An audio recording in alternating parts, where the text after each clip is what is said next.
Bienvenidos y bienvenidas un día más a este su canal Desde la Mirada Weisberg, este día desde el recuento de los hechos. Estamos muy contentas y al menos yo lo estoy en demasía porque me encuentro aquí con Miriam y pues siempre es un gran momento para aprender con ella. Como ya lo hemos dicho en otros momentos, quien no conoce su historia está condenado a repetirla. Y recordar el día de hoy, de la semana del 2 al 8 de diciembre, qué es lo que ha estado pasando no solo en México, sino en todo el mundo. Tenemos aquí a la especialista dándonos a conocer los siguientes hechos. Gracias, Miriam. Al contrario, gracias a ti. Buenos días.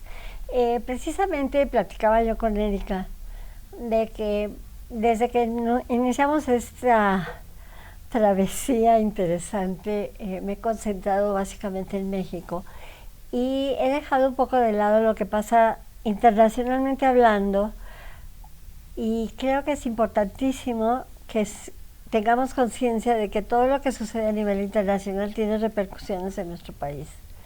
Entonces decidí que a partir de hoy también voy a darle importancia a lo que pasa, sobre todo porque me he dado cuenta que nuestros analistas, nuestros periodistas, básicamente los medios de comunicación en general,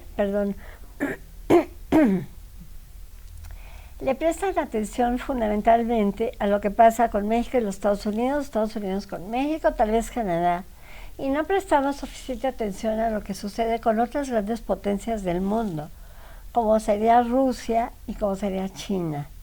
Y entonces sucede que son páginas y páginas hablando, porque además todos hablamos, yo no tiendo a decir lo que va a hacer algún estadista o algún personaje, porque yo no tengo bolita de cristal, pero parece que es una actitud generalizada de los medios de comunicación, de que va a pasar esto y lo otro, porque López Obrador lo que dijo es porque va a hacer esto y lo otro y lo demás allá, lo mismo Putin, lo mismo Biden, etcétera.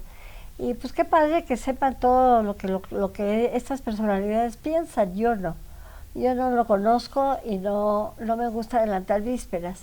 Entonces, después de este rollazo, ahí les cuento lo que ha sucedido en estos últimos 8 días, primero a nivel internacional, y luego ya me concentraré en lo que pasa en este país, México, al que tanto quiero. Repito que lo quiero y que me importa, y por eso estamos aquí sentadas.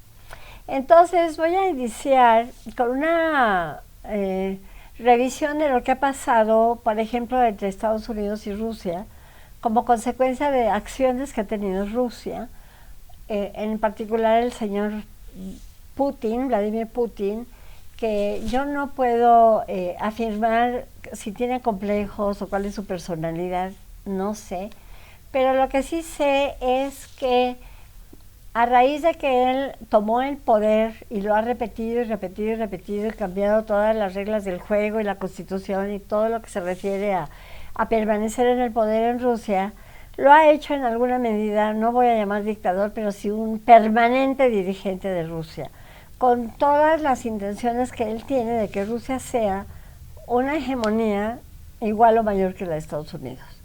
Y entonces resulta que lo que se refiere a su zona de influencia, que para mí sería hacia donde está Rusia, que es obviamente Asia, el Medio Oriente, etcétera, pues ha tenido acciones que no se han tomado en cuenta o que no se han mencionado, o por lo menos yo no he visto que se les dé la importancia que tienen con respecto, por ejemplo, a Ucrania, y que así de motu propio, porque así se le ocurrió o porque así lo decidió, se anexó a Crimea, que es parte de Ucrania, alegando o afirmando de que esa era la voluntad de los pobladores de Crimea, que querían ser rusos.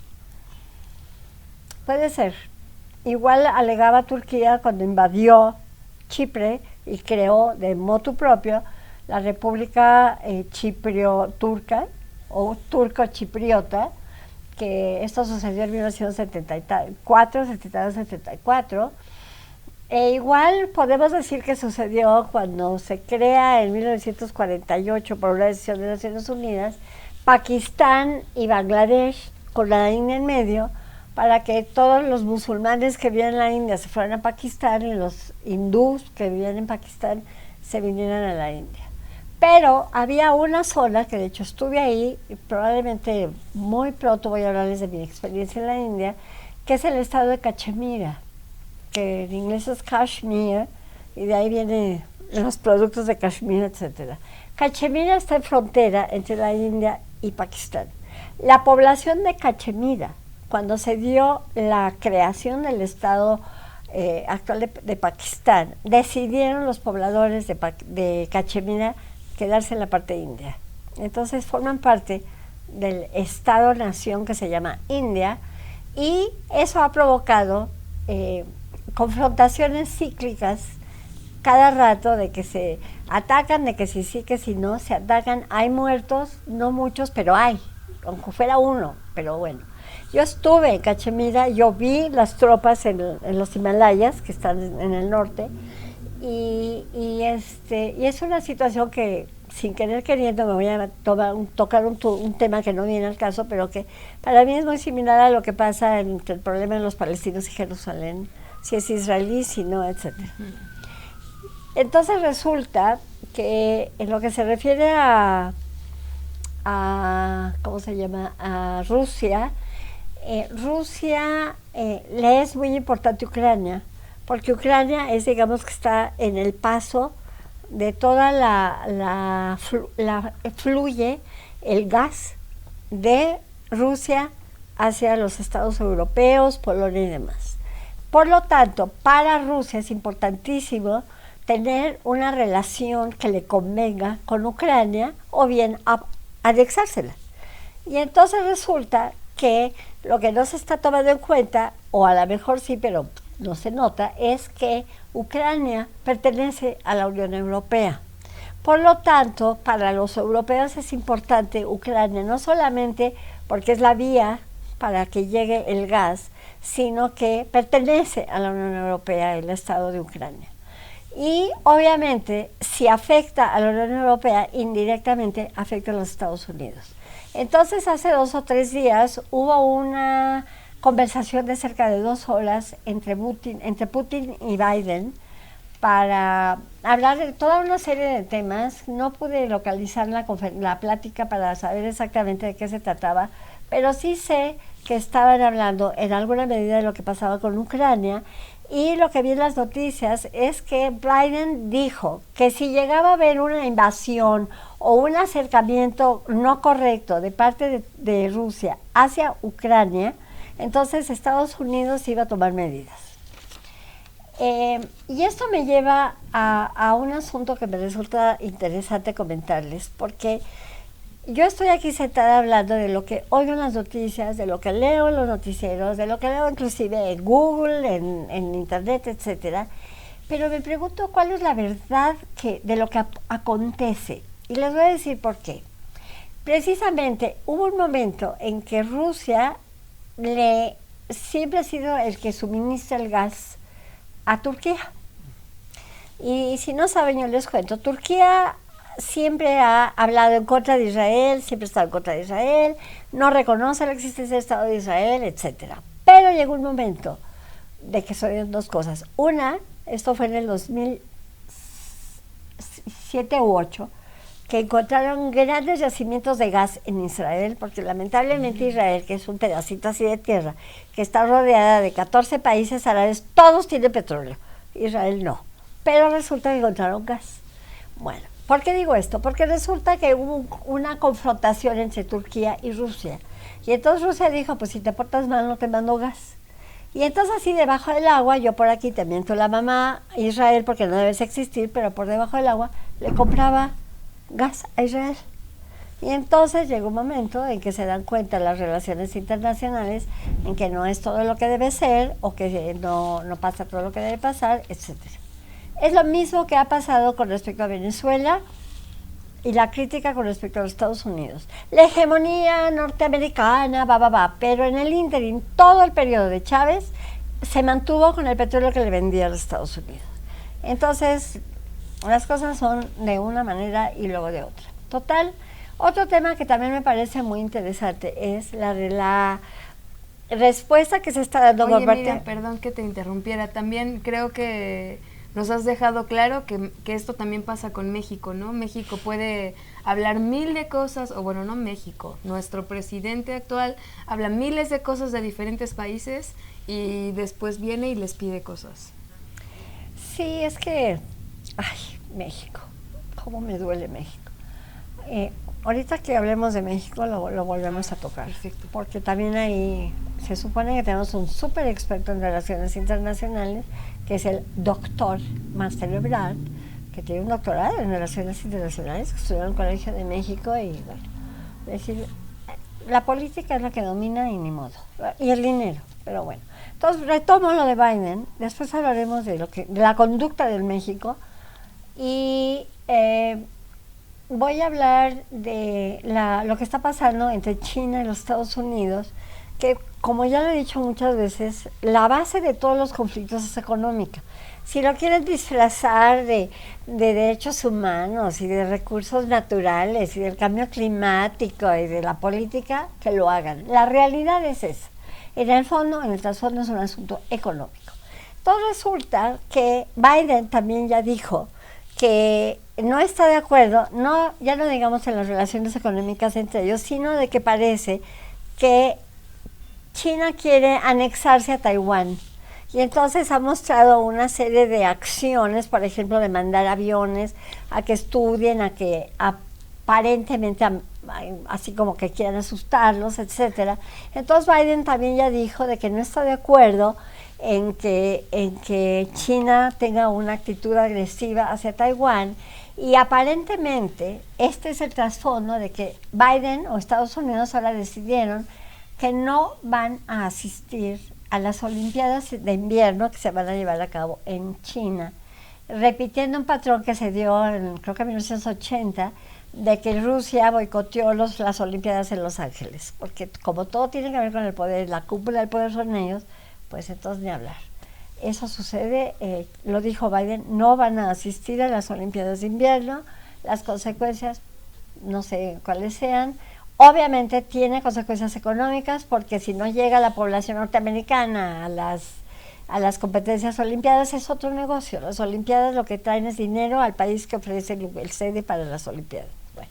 Y ni hablar de los ciudadanos que quieren ir a los Olímpicos y se han estado preparando. De los que compiten. Sí, o sea, son personas que se preparan por hacen ciclos olímpicos, lo sé porque ahí tengo varios amigos que están o han estado en Olimpiadas, en mundiales. Tienen que prepararse hasta 4 años en los que no trabajan, no hacen nada más que entrenar y prepararse para ello. ¿Me creerás que 15 y 20 años? Y esa noticia, al menos para los que se prepararon para ello, debe ser fatal. Es demostrar una vez más que los seres humanos somos invisibles y somos desechables. Y lo que importa son ellos. Bueno, y también hablando otra vez de la cuestión de Rusia, resulta que también me enteré de que Rusia acaba de firmar un convenio de colaboración militar y económica con la India. Y entonces yo digo, bueno, o sea, ¿cómo qué pasa? ¿Por qué con la India cuando supuestamente Rusia está teniendo como elemento a su favor a Pakistán, Afganistán, Irán, Siria, etcétera? Entonces, si ahora firma un convenio de cooperación militar y económica con la India, pero cae en boca, porque hoy en la mañana lo que leí en las cintillas de Euronews es que Rusia está firmando un acuerdo de apoyo nuclear con Nicaragua. Así lo leí. Si es cierto o es un rumor, así lo leí. Entonces, como ven, pasan cosas en el mundo y tienen que ver con México. ¿Por qué tienen que ver con México? Pues por la simple y sencilla razón de que somos el vecino inmediato de los Estados Unidos. Una pregunta, Miriam. Yo no entiendo bien cuál es la diferencia entre convenio o acuerdo, pero si un país pretende hacer un convenio militar con otro, económico militar, ¿a qué refiere esto? ¿Que si hay una guerra tienen el apoyo de ellos o a qué se refiere la parte militar? Depende de lo que contenga el convenio. Es decir, cuando hablan de militar puede ser de que le van a dar adiestramiento a personal, puede ser, capacitación a los indios o a lo mejor al revés. Puede ser de que van a colaborar en venderles armas, puede ser... la cuestión militar tiene toda una serie de aspectos, toda una serie de variables, entonces no conozco el convenio. La diferencia entre convenio y acuerdo es realmente, no es mucha, es más bien una cuestión de términos. Lo que pasa es que un convenio generalmente es un instrumento que aprovechan los países en una visita oficial, que se conoce generalmente como convenio paraguas o umbrella en inglés, y que tiene que ver con la manifestación de la intención de tener relaciones de cooperación entre uno y otro país. Y de ahí se derivan los acuerdos que pueden ser interinstitucionales o intergubernamentales. Intergubernamentales, por ejemplo, entre el gobierno de la India y la Unión Soviética, perdón, ya no existe, y Rusia, o interinstitucionales que podría ser entre una Universidad de Rusia con la Universidad de Nueva Delhi. Esa es la diferencia, digamos, de convenios como más general y luego se aterriza a acuerdos ya más estrictos. Precisamente en algún momento también hablaré de cooperación internacional, que es lo que me llevó a la India, y entonces tocaré todos estos temas. Y bueno, esto es lo que se refiere a la cuestión internacional, y me voy de ahí a la cuestión nacional, porque, híjole, están pasando cosas que verdaderamente, por eso digo que será o no será, qué es lo que está pasando. Primero, y antes que nada, les voy a decir que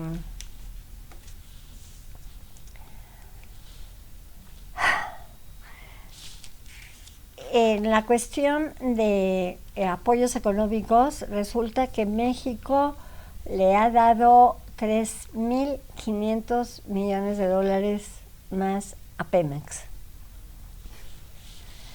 para solucionar sus problemas, yo no sé si de deuda o para qué. Pero el hecho es que eso es una de las primeras noticias que escuché en el transcurso de la semana. Otra cuestión que tiene que ver mucho con lo internacional y que a mí me irrita y me cuestiono cómo es posible que no se tome en cuenta, otra vez lo digo, que México no es una isla y que tampoco es así como que el primo hermano siamés de los Estados Unidos. Entonces resulta que se vuelve a reafirmar la solicitud de Biden a México para que sirva de lo que se llama tercer país seguro, mientras los Estados Unidos le dan el derecho de asilo a todas las personas que están llegando de Centroamérica, Haití, Venezuela y demás. Y entonces, como lo dije en una entrevista anterior, por fin son migrantes que están llegando a Estados Unidos ilegales o son refugiados que tienen derecho de asilo.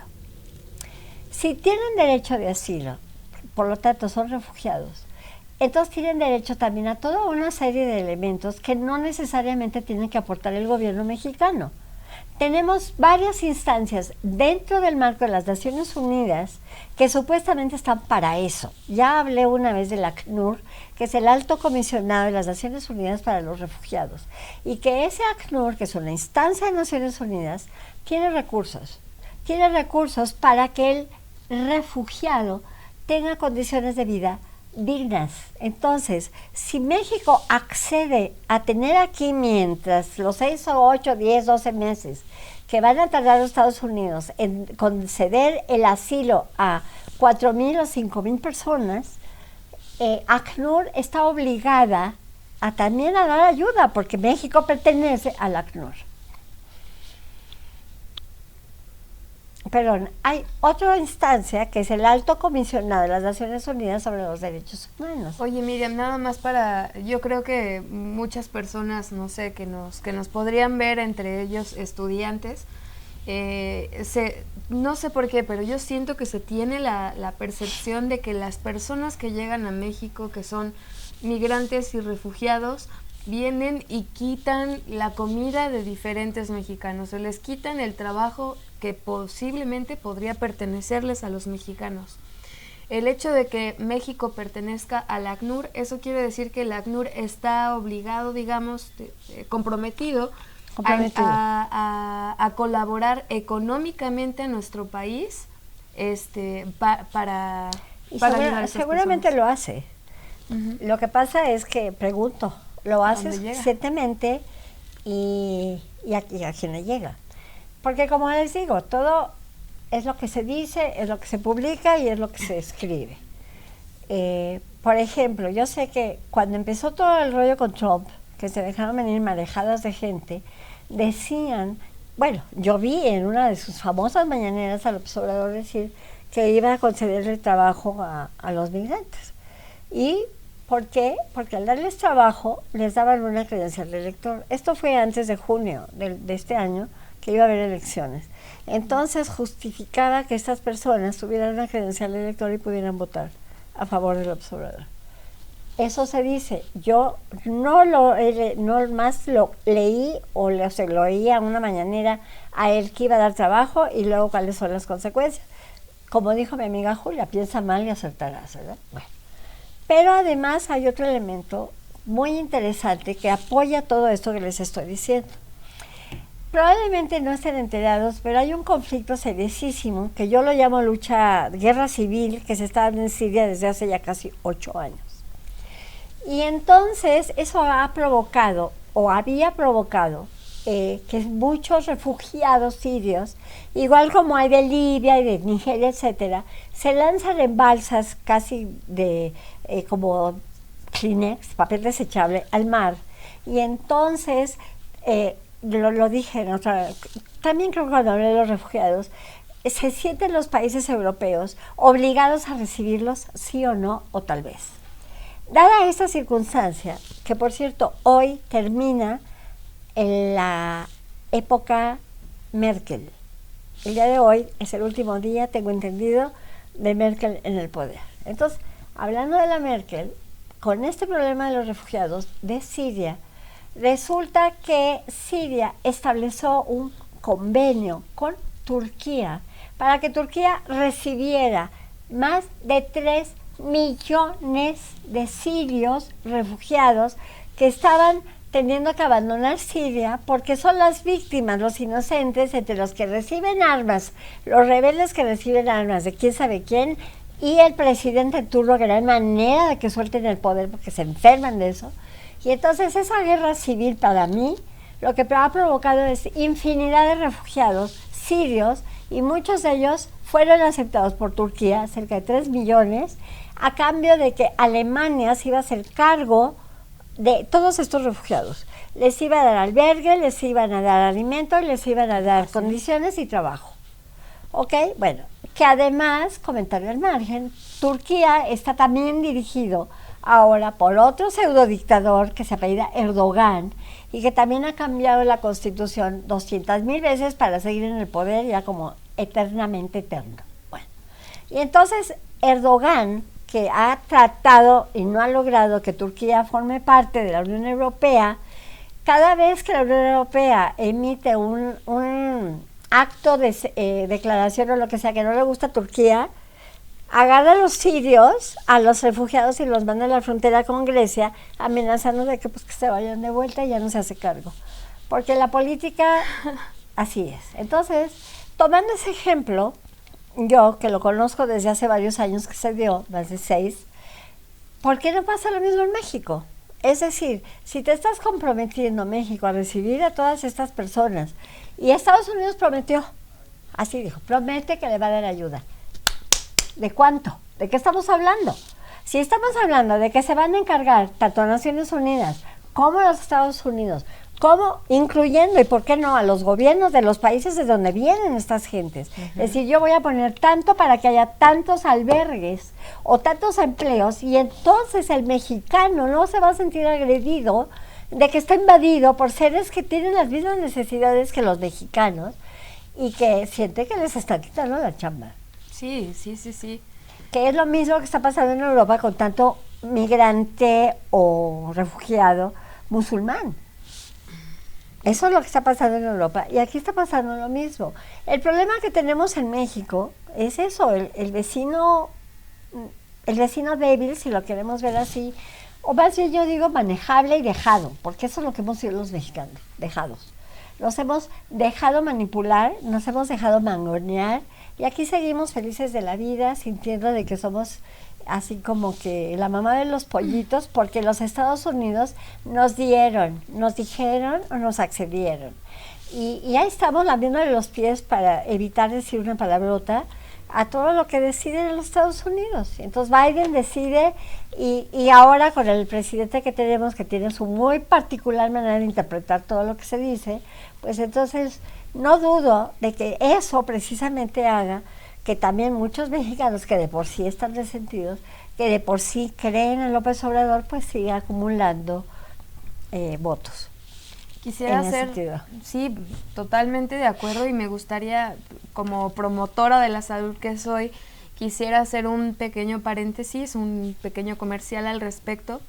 Si tienen oportunidad, hay diferentes documentales que ahorita están hablando del síndrome de resignación, que es lo que están manifestando los refugiados, tanto de Siria como de Palestina, etcétera. Venezuela, invadida toda Sudamérica con los venezolanos. Pero es impactante ver a este número de niños y adolescentes que parecen literal, y ustedes podrán verlo en los videos, parecen vegetales, de un día que son personas totalmente funcionales a amanecer como si estuvieran en coma. Yo creo que es una cuestión bastante compleja de entender, pero que un niño, un adolescente tenga la capacidad de desarrollar un estado vegetal bajo toda su voluntad, estamos manifestando una realidad que a mí personalmente me preocupa, y yo desde muy muy pequeña, yo creo que 14, 15 años,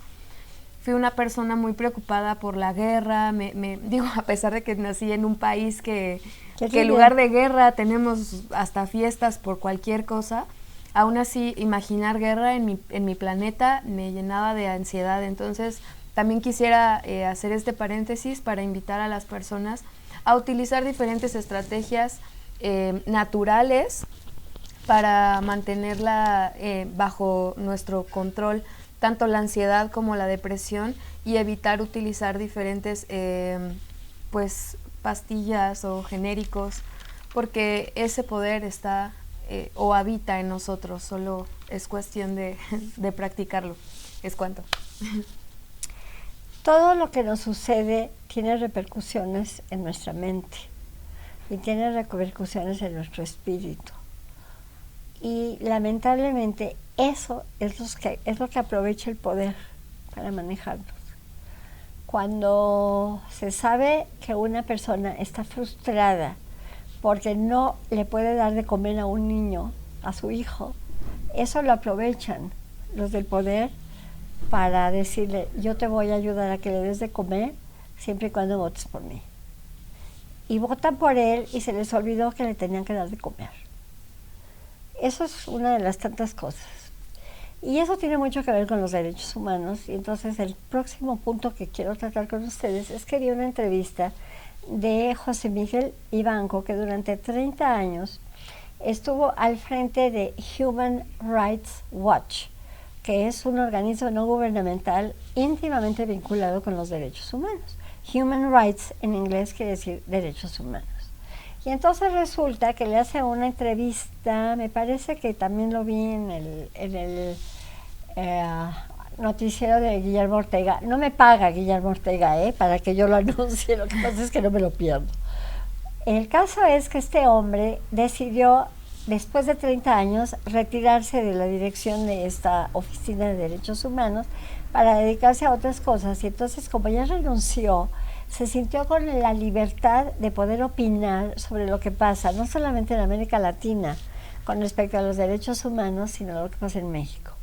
Y entonces, así, en concreto, dijo que lo que está pasando en América Latina, y que por eso hay populismos de derecha y populismos de izquierda, lo que quiera decir eso, es el hartazgo de la gente ante la imposibilidad de ver la realidad de lo que, aunque no conozcan el término, es vivir la democracia.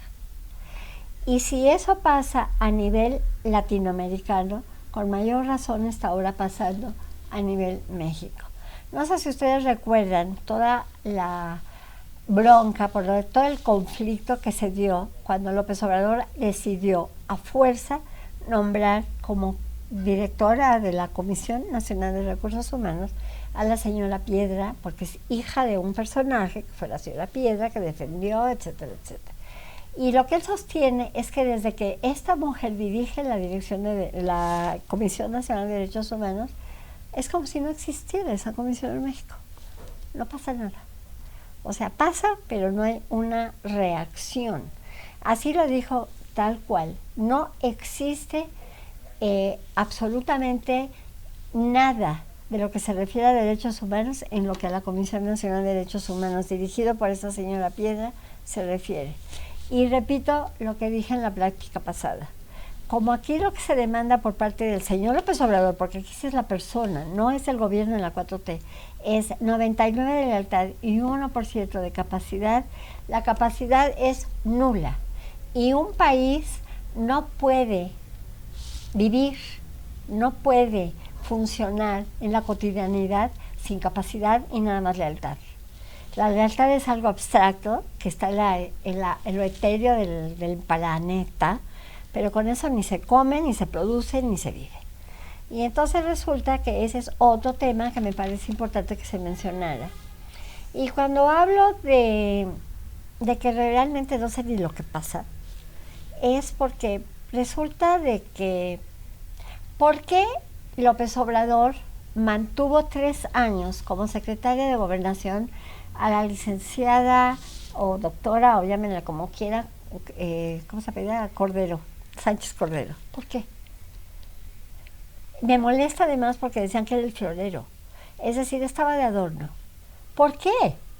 ¿Por qué la utilizó y por qué ella se dejó utilizar? El poder.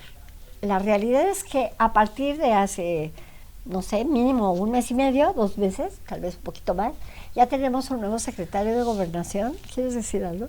No.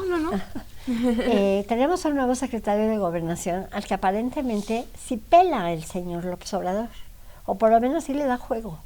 Porque el papel de la Secretaría de Gobernación es un poco como el interlocutor de la política interna del país, ¿sí? Y entonces ahora resulta que como ahora sí ya le hacemos caso al secretario de Gobernación, sorpresa, resulta que el señor Santiago Krill, que es el coordinador de los senadores, creo, en el Congreso del PAN, es el coordinador del PAN, ahora tuvo una reunión con el señor secretario de Gobernación para que se empiece a dar el diálogo entre el gobierno, la 4T y la oposición. ¿Qué nos dice esto, Miriam? No sé. Lo que a mí me dice es que lo que oímos, vemos y yo misma hablo no tiene nada que ver con lo que verdaderamente pasa. Porque ahora resulta, hoy, en el Excelsior de hoy, no sé, el Excelsior de Reforma, 8 columnas, el PRI va a tener su asamblea y también está ya pensando en dialogar con el gobierno. De repente, alguien me dijo, López Obrador tiene 3 años para destruir al país y luego va a surgir como el ave fénix para que resurja el país en 3 años. Pues el mago de Oz y López Obrador, porque destruir todo lo destruido, que se construyó en 70 años y se destruyó en menos de 1 año, porque fue antes de la pandemia, y luego reconstruir en 3 años, pues a ver si es... Y me gustaría agregar, Miriam, que después del video que subimos el lunes respecto a la educación y demás, empecé se ve hoy, no se les olvide. Y que empecé a investigar un poco del nuevo modelo educativo que se llama el nuevo modelo, la nueva escuela mexicana. Es un plan que se está llevando a cabo por la SEP, en el que básicamente se está dando luz verde a los maestros y a todo aquel que esté inmiscuido en la educación, para cambiar el artículo 3. Entonces, pues esto también creo que es un poco, bueno, al menos para las personas que están metidas en educación, pues yo creo que es un foco bastante interesante de promover y de pronunciar, porque debemos de estar listos y, como dirían por ahí, mexicanos al grito de guerra, porque no sabemos que, como ha estado cambiando todas nuestras reformas y todas nuestras estructuras, es importante que no perdamos el foco de lo que vaya a pasar con la educación, porque pues esa es la base de nuestra sociedad, mal o bien como sea, es una de las bases más importantes. Sí, lo que se dice, y eso es lo que no perdona el observador, de las elecciones del 6 de junio, es que precisamente no tenemos, me siento parte de la oposición, aunque no de los partidos que están jugando un papel tan mediocre en la oposición, pero sí tenemos la posibilidad de impedir que llegue a haber cambios como el que estás mencionando en la Constitución. Porque para eso sí se necesitan 2/3 partes de los votos, y así sea Morena y sus anexos, no llegan a tener 2/3 partes. Entonces, en ese sentido, podamos tener, ojalá, la esperanza de que ya no haya grandes cambios en lo que se refiere a la Constitución. El presupuesto obviamente ya pasó, etcétera, etcétera, pero en lo que se refiere a cambios estrictos de la Constitución es diferente. Por otro lado, hablando precisamente de la oposición, me dio una entrevista de Dante Delgado en que deja el Congreso y vuelve a ser el dirigente o el que coordina a Movimiento Ciudadano, y asevera que él no va a ir con una coalición para un candidato único de la coalición para el 24. Él sostiene que Movimiento Ciudadano tiene los suficientes elementos, fuerza, y que está integrado por la suficiente representatividad de mexicanos, como son académicos, como son científicos, obviamente políticos, investigadores, empresarios, como para que pueda tener la suficiente fuerza para en el 24, si trabajan estos 2 años y medio, llegar con fuerza a las elecciones del 24. Y se basa en los resultados precisamente del 6 de junio, donde el hijo de Leonel, ¿cómo se llama? Se me fue el nombre, de Colosio, su hijo ganó la gubernatura, no la gubernatura, pero la presidencia municipal de Monterrey. El gobernador de Nuevo León es de Movimiento Ciudadano, el gobernador de Jalisco es de Movimiento Ciudadano, y se ganaron diferentes capitales de estados, se ganó la dirección, o sea, la municipalidad la obtuvo el Movimiento Ciudadano. Y esto entonces lo que le lleva al grupo de Movimiento Ciudadano, ahora de nuevo con la cabeza de Dante Delgado, a pensar que no piensa ir en coalición con los otros partidos de oposición, porque sienten que no han hecho absolutamente nada para demostrar que están cambiando. Y entonces, mientras eso se da, por lo pronto van a seguir su camino en forma como lo han hecho hasta ahorita.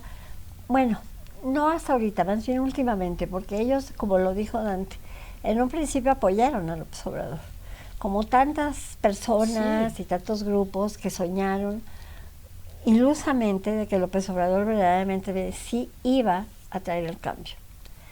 Bueno, por otro lado, hay 2 notas que no son muy amplias, pero así rápido.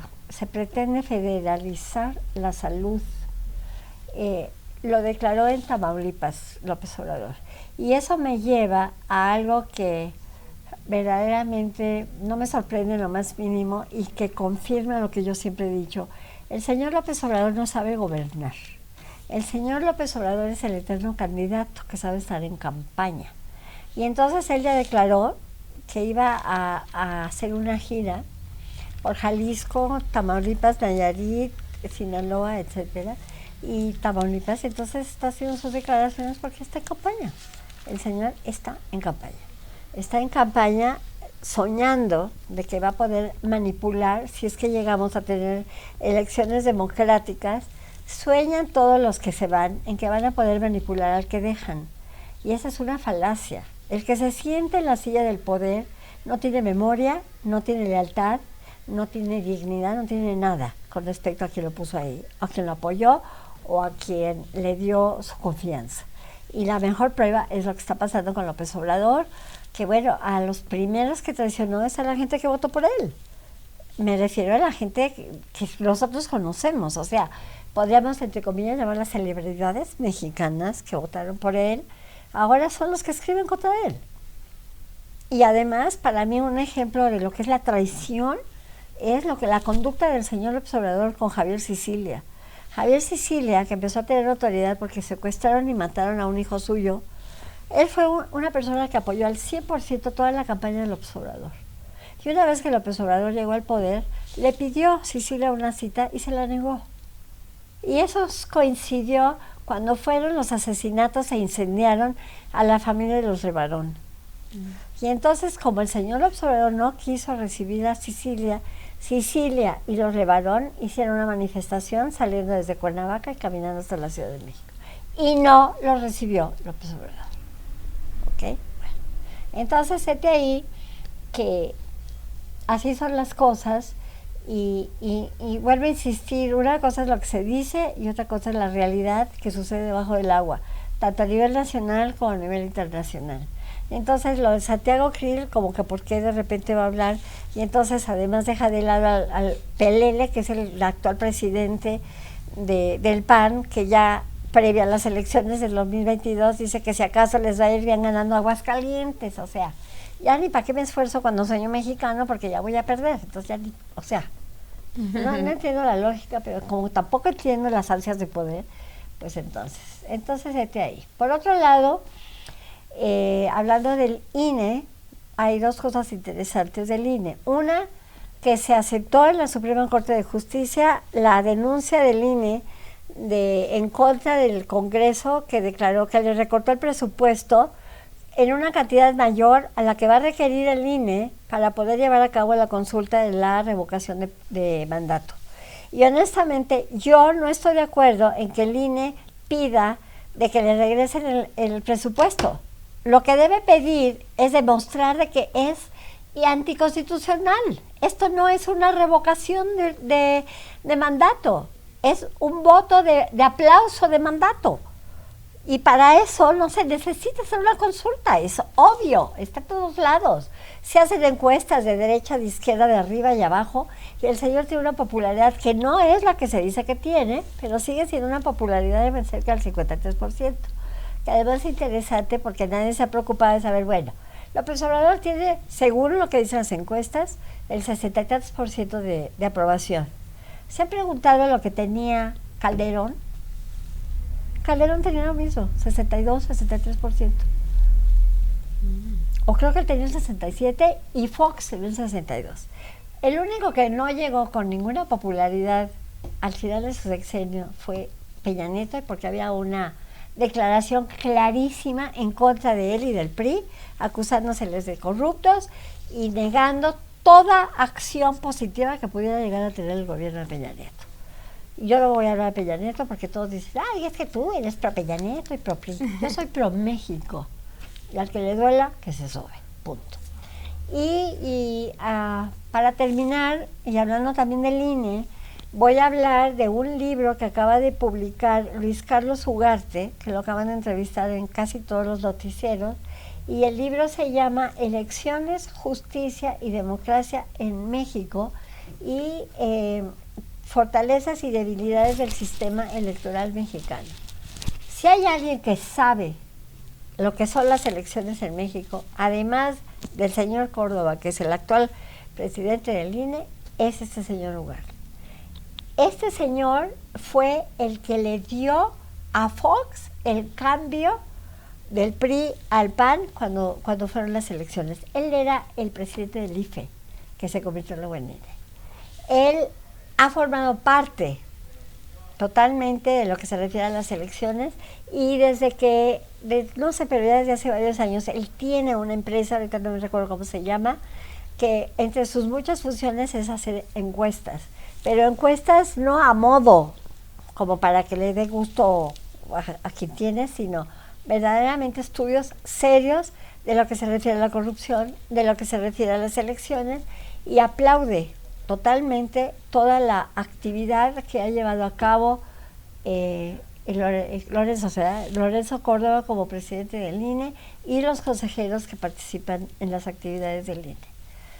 Y casualmente esta mañana, como creo que son 2 veces por semana, lo he mencionado muchas veces, Germán Martínez, que es un senador que era totalmente pro Morena y que anteriormente había sido presidente del PAN y que ahora formó con otros 4 senadores lo que se llama el grupo, se me fue ahorita el nombre del grupo plural de senadores, en el que está también Emilio Álvarez y Casa, que es otro experto en las cuestiones de derechos humanos, porque fue director de la Comisión Nacional por muchísimos años, tanto de la nacional como de la latinoamericana, la panamericana.